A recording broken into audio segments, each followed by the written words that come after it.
കാലത്തെ ഒരു പൊതിച്ചോറ് തയ്യാറാക്കാൻ ചോറ് എടുത്തിട്ടുണ്ട്. പിന്നെ എടുത്തിട്ടുള്ളത് ഒരു ഉപ്പ് നെല്ലിക്ക.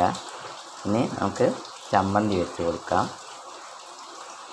ഇനി വൻപയർ തോരനാണ് വെച്ചിട്ടുള്ളത്. വൻപയർ തോരൻ. പിന്നെ എടുത്തിട്ടുള്ളത് തക്കാളി വഴറ്റിയത്.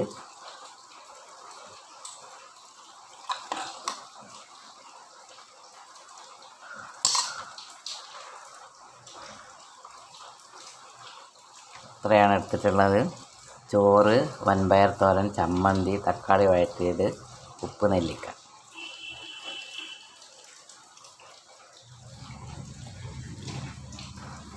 ഇനി നമുക്ക് പൊതി കെട്ടി വയ്ക്കാം.